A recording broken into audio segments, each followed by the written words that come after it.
Pernahkah kita bertanya, mengapa manusia yang hidup di dunia yang sama dapat memahami realitas dengan cara yang begitu berbeda? Mengapa ada yang melihat dunia secara apa adanya, sementara yang lain dapat melihat makna di baliknya? Dan lebih jauh lagi, mengapa ada individu yang mampu memahami orang lain dengan begitu dalam, namun justru mereka kesulitan untuk dipahami? Hari ini, saya, Alfania Hotutulumah, tidak hanya akan membahas INFJ sebagai tipe kepribadian, tapi sebagai sebuah fenomena psikologis yang dapat kita lihat dari sudut pandang ilmiah. MBTI atau Myers-Briggs Type Indicator dikembangkan berdasarkan teori tipe psikologis dari Carl Gustav Jung. Instrumen ini mencoba mengklasifikasikan kepribadian manusia berdasarkan 4 dimensi utama. Cara seseorang mendapatkan energi, cara memproses informasi, cara mengambil keputusan, dan cara menjalani kehidupan. Dari kombinasi tersebut, terbentuklah 16 tipe kepribadian. Namun, dalam psikologi modern, pendekatan ini tidak sepenuhnya diterima. Mengapa demikian? Karena MBTI menggunakan sistem kategorikal, seolah-olah manusia dapat dimasukkan ke dalam kotak-kotak yang tetap.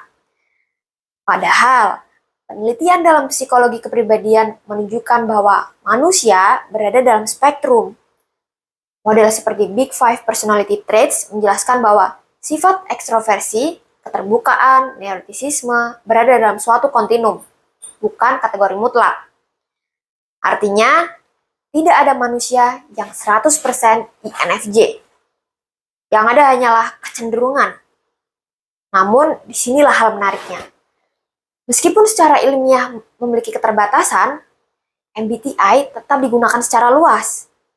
Bukan karena sempurna, tetapi karena ia mampu mempresentasikan pengalaman subjektif manusia dengan cara yang paling mudah untuk dipahami.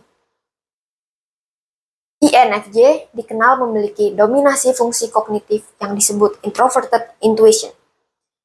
Dalam psikologi kognitif, ini dapat dikaitkan dengan proses implicit learning dan pattern recognition. Otak manusia secara alami mengumpulkan pengalaman, menyimpannya, dan menggunakannya untuk memprediksi masa depan. Namun, pada individu dengan kecenderungan intuitif tinggi, proses ini menjadi lebih dominan dan lebih cepat. Mereka tidak berpikir secara linear. Mereka berpikir secara asosiatif, menghubungkan satu ide dengan ide yang lain hingga membentuk sebuah makna besar. Inilah alasan mengapa INFJ seringkali mengatakan, aku nggak tahu kenapa, tapi rasanya seperti ini akan terjadi. Dan seringkali itu benar. Namun, kemampuan ini juga memiliki konsekuensi. Semakin banyak pola yang dilihat, semakin banyak kemungkinan yang dipikirkan. Dan semakin banyak kemungkinan, semakin besar beban mental yang dirasakan. Selain aspek kognitif, INFJ juga dikenal memiliki tingkat empati yang tinggi. Dalam neuroscience, empati melibatkan berbagai sistem otak, seperti mirror neuron system yang memungkinkan kita meniru dan memahami emosi orang lain, serta area seperti prefrontal cortex yang berperan dalam pengambilan perspektif. Empati sendiri terbagi menjadi dua, empati kognitif, yaitu memahami apa yang orang lain rasakan, dan empati afektif, yaitu ikut merasakan emosi tersebut. INFJ seringkali mengalami keduanya secara bersamaan, dan disinilah letak kompleksitasnya. Ketika orang lain merasakan sedih, INFJ tidak hanya memahami kesedihan itu, mereka mengalaminya. Fenomena ini dikenal sebagai emotional contagion, di mana emosi seseorang secara tidak sadar ditransfer ke individu lain. Dalam jangka panjang, ini dapat menyebabkan kelelahan emosional. Kombinasi antara intuisi yang dalam dan empati yang tinggi menciptakan konflik internal yang unik. INFJ tidak hanya memikirkan apa yang terjadi sekarang, tapi juga kemungkinan yang akan terjadi. Tidak hanya memahami apa yang dirasakan orang lain, tetapi juga menyerapnya. Dalam psikologi klinis, ini berkaitan dengan konsep rumination, yaitu kecenderungan untuk terus memikirkan sesuatu hal secara berulang tanpa resolusi yang jelas. Rumination sering dikaitkan dengan peningkatan risiko kecemasan dan depresi. Selain itu, terdapat juga konsep burnout, khususnya emotional burnout, yang sering dialami oleh individu dengan empati tinggi, dan ironisnya, individu yang paling sering menjadi tempat pulang bagi orang lain justru sering tidak memiliki tempat untuk dirinya sendiri. Namun, jika kita melihat lebih dalam, fenomena ini tidak hanya bersifat psikologis, tetapi juga eksistensial.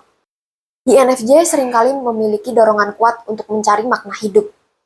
Dalam perspektif psikologi humanistik, ini berkaitan dengan konsep self-actualization, keinginan untuk menjadi versi terbaik dari diri sendiri. Namun dalam prosesnya, mereka sering menghadapi realitas yang tidak ideal. Dunia tidak selalu sesuai dengan nilai yang mereka pegang. Dan disinilah muncul konflik antara idealisme dan realitas. Namun, penting untuk ditegaskan, INFJ bukanlah identitas absolut. Ia adalah model, sebuah alat bantu untuk memahami kecenderungan, bukan untuk membatasi siapa kita.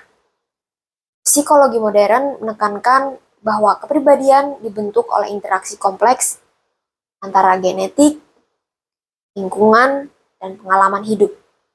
Artinya, setiap individu tetap memiliki kapasitas untuk berubah.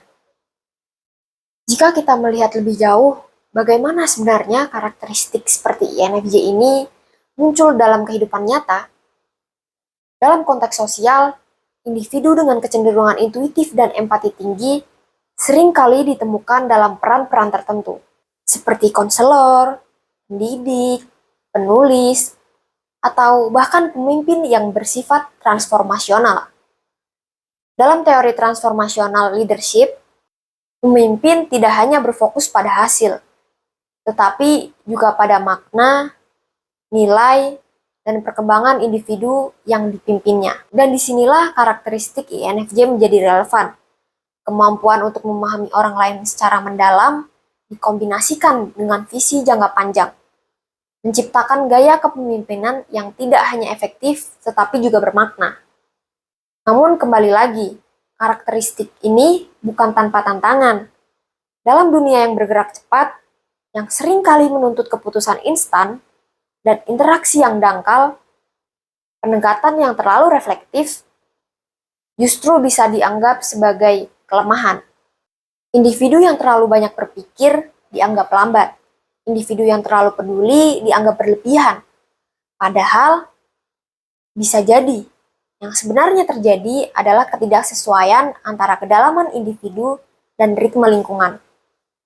Dan mungkin pertanyaan yang lebih penting bukanlah apakah INFJ itu cocok dengan dunia, tetapi apakah dunia sudah cukup memberi ruang untuk kedalaman seperti ini?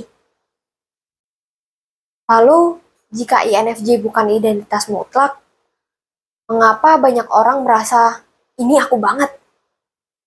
Mungkin karena di balik label itu ada pengalaman yang nyata. Perasaan memahami tanpa dipahami, perasaan hadir tapi tidak terlihat, perasaan ingin memperbaiki dunia, namun lelah menghadapi kenyataan. Dan mungkin yang kita cari selama ini bukanlah label, tetapi seseorang yang mau berhenti sejenak dan benar-benar memahami. Karena pada akhirnya, yang paling sulit bukanlah memahami dunia, tetapi menemukan seseorang yang mau memahami kita. Mungkin pada akhirnya yang kita hadapi bukanlah sekedar persoalan kepribadian, tetapi persoalan pemahaman. Bahwa tidak semua hal harus disederhanakan, dan tidak semua kedalaman bisa langsung dimengerti. Karena dalam dunia yang terbiasa dengan kecepatan, kedalaman seringkali terasa asing. Dan dalam dunia yang terbiasa dengan kepastian, kompleksitas seringkali dihindari. Namun, justru disitulah letak nilai dari memahami manusia secara utuh. Bukan hanya dari apa yang terlihat, tapi juga dari apa yang tersembunyi. Dan jika hari ini kamu merasa terlihat, mungkin kamu tidak sendirian.